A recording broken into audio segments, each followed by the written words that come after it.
All right, for decades, right? We've been pointing the finger at one single bad guy in our diet. But what if we've been wrong this whole time? What if the real culprit is something we've actually been told is good for us? Let's dig in. You know the drill. Cut the sugar, watch the carbs. We've all heard it a million times. But according to Dr. Chris Kenobi, a metabolic health expert, that might be a huge distraction. He's asking a totally different question. Could the real thing driving all this chronic disease be hiding in plain sight, even masquerading as a health food? So this is where it gets really interesting, because at the heart of this whole thing is a massive, and I mean massive, conflict between what most of us are told and what some researchers are now discovering. Okay, so check this out. This is the core of the disagreement right here. On one side, you've got major institutions like Harvard Health telling us that the omega-6 fats from vegetable oils are heart healthy. But then, on the complete opposite side, you have Dr. Kenobi, who, after digging into this for years, calls them chronic metabolic biological poisons. I mean, wow, poisons? How can two ideas be so completely at odds? So, why the official heart-healthy label? Well, according to Dr. Kenobi's research, it all boils down to one single thing. These oils have been shown to lower cholesterol. That's it. That's the main medical reason they get the green light. But here's the kicker. Is lowering cholesterol always a good thing? This is where Dr. Kenobi drops a bombshell. He says, guess what? So does arsenic lower cholesterol. Wow. He points out that many poisons are known to lower cholesterol. And his argument is, that's exactly what these vegetable oils are doing. This really makes you question that whole heart-healthy claim, doesn't it? Okay, to really get what he's talking about, we have to look at what these oils are supposedly doing inside our bodies. And the concept is, well, it's pretty disturbing. It's this idea that we are literally rusting from the inside out. So Dr. Kenobi breaks down this damage into what he calls the 4 pillars of hazard. He argues that these seed oils are 1, pro-inflammatory, so they cause inflammation. 2, they're pro-oxidative, which is that rusting we just mentioned. 3, they're straight up toxic. And 4, they're nutrient-deficient. You put all that together, and according to him, it's a perfect storm for metabolic chaos. So let's talk about that word, oxidation. What does it actually mean?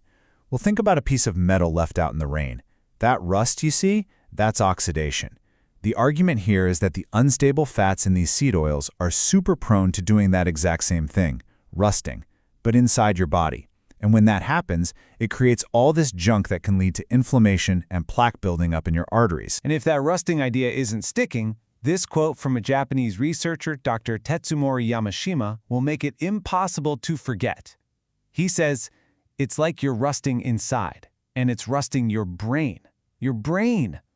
I mean, that's a powerful and pretty scary image. Okay, let's shift gears from the science to the data, because this is where the argument really heats up.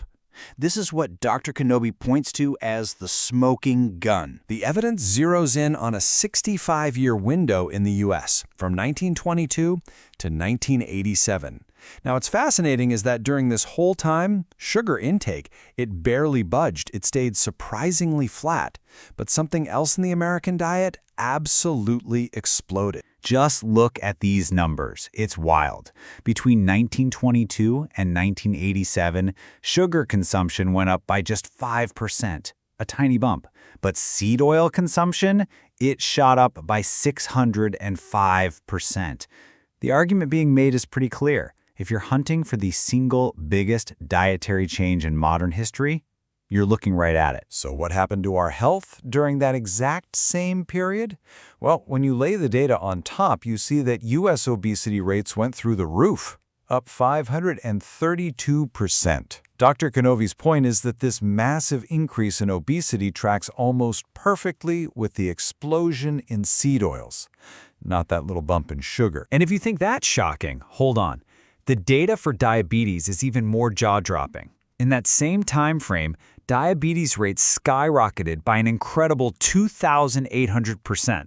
So the conclusion being drawn from this source material is unmistakable. The one thing in our diet that changed on this epic scale, right alongside these diseases, was industrial seed oils. Okay, so if there's even a chance this is true, what on earth are you supposed to do about it? What does this mean for your pantry and your grocery list? Let's get really practical here and look at the list of so-called good fats and bad fats. All right, so this is the cheat sheet, the practical takeaway from the source material. On the avoid list, you have all the usual suspects: soybean oil, corn oil, canola, sunflower, the big ones. And on the enjoy list, it's a return to more traditional stuff. Things like grass-fed butter, beef tallow, and animal fats. But also tropical oils like coconut oil, and high-quality fruit oils like olive and avocado. But here's the catch. Avoiding these oils is, well, it's really, really hard. It's not just about not buying the bottle of vegetable oil at the store. The problem is, these are the default fats used in pretty much all processed foods. We're talking restaurant food, especially anything fried, fast food, salad dressings, mayo, margarine. They are absolutely everywhere. And that's exactly why our consumption of them went up so much. And get this, if you do decide to cut them out, there's a really important fact you need to know from the research. These fats don't just go in one end and out the other. Nope. They actually get stored in your body fat, and their estimated half-life is about 2 years. 2 years. That means getting them out of your system isn't a quick fix. It's a long-term project. You know, this quote from another researcher, Dr. Kate Shanahan, just wraps this whole idea up perfectly. She says, nature doesn't make bad fats. Factories do. And that really gets to the heart of it, right? The argument isn't that fat from natural foods is bad. It's that these specific factory-processed industrial oils are the problem. And that leaves us with one final big question to think about. If these super common factory-made fats really are a problem, as this argument suggests, well, what else might be hiding in our food? What else in our modern food supply is worth taking a much closer look at?